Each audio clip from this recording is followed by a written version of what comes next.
So how is everybody's day so far when it comes to this day of anime? I mean, are you having a good day? Because we have Prison School, Gate, we have Ushio Tutora, we have Shokugeki no Soma, and then Classroom Crisis. A bunch of good anime series coming out today, and to start off this great day, let's start off with Gate, the weekly anime review of Gate.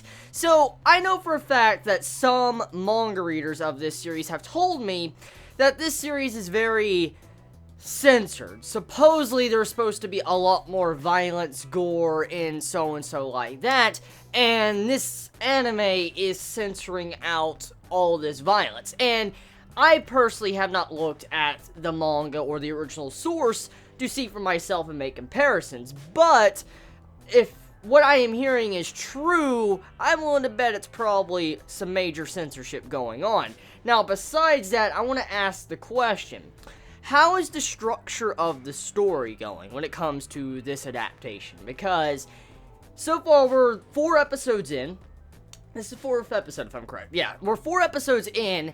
And how is the story adaptation? Like, is it following the original source, or has it already been butchered? Can anyone clarify for me? If you can, I'll be very thankful, because that's something I want to know of, and I'll mention it in next week's review of Gate.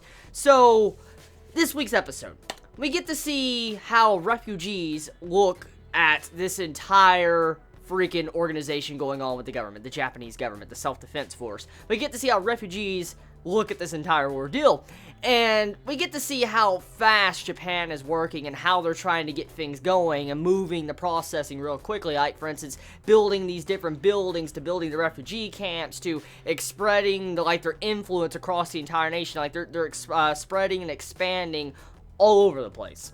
And there's a couple of little bits of setup throughout this entire episode for the future of the series. For one thing, that it's taking the main show front, and that's probably going to be the main, I guess, end game of the series, is where the nations, major nations in our world, you know, Japan, China, USA, different things like that, those nations are going to probably be coming after Japan, because Japan, let's think about this in economic terms, or in a standards of holding some good things, or good valued stuff.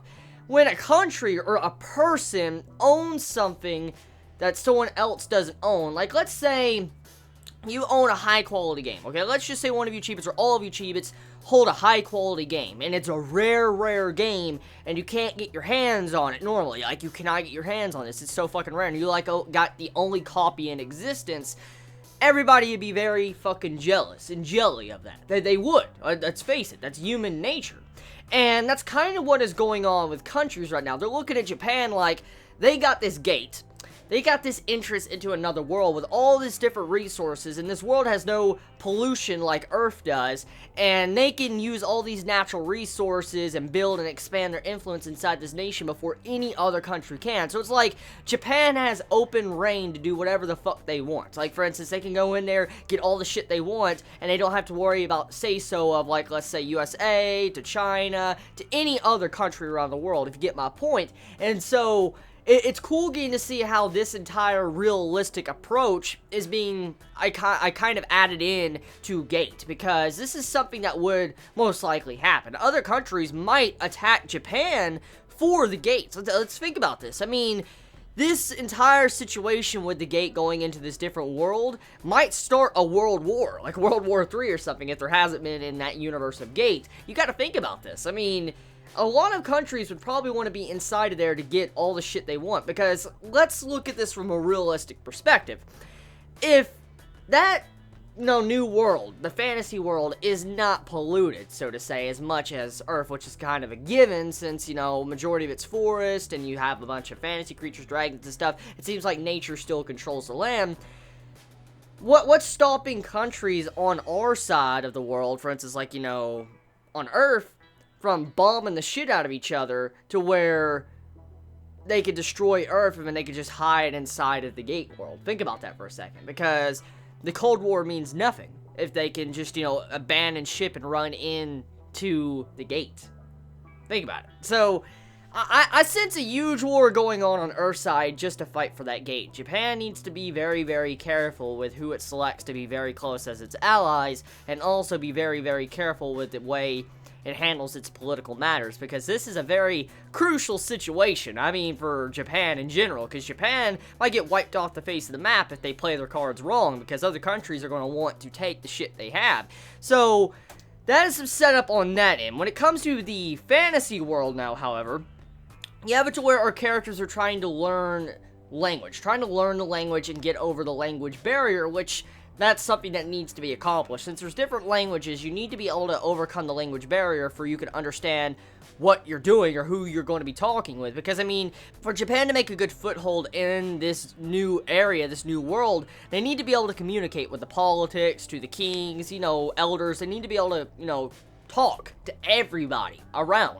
And so to get a good foothold into this area, they need to be able to communicate for they can make and set up relationships with everybody, for they can also, I guess, grow more connected with the land, for everybody will accept them for what they are. And I see how that's already starting to take place with this week's episode of Gate. And on top of that, at the end of the episode, we have set up for the trade, how trading is done. So, interestingly enough, it's not the exact same as how Earth handles trading. For instance, exchanging money for other goods. Like, how we exchange paper money, like, let's say Dragon Ball Z terms Zenny and stuff for, different objects and goods. You have it to where in this, you have it to where they're, like, exchanging dragon skills for objects. Like, these dragon skills are worth a lot, according to what the elf said in this week's episode of Gate. So, different material goods from different creatures is what actually gets sold. It's like more of a trading system of trading, like, certain objects, let's say fur, or scales, and different things like that, to be able to get different types of objects or goods for daily life. And so we kind of get a hint at how the trading system works in this week's episode, and hopefully we get more stuff along the lines of that in next week's episode, because I'm a really big fan of economics and things when it comes to anime, because after watching Spice and Wolf, I really love that quite a bit, and hopefully Gate does such a very good job with different coin exchange to, I guess, economics and different things like that. So I'm looking forward to next week's episode of Gate to see how they handle the trading. So yeah, I mean, overall, this week's episode of Gate, doing a very good job. It's progressing in a solid, straightforward line. I can't wait to see where it's going to go. Tell me your thoughts in the comments below. Please be safe. Chibi out.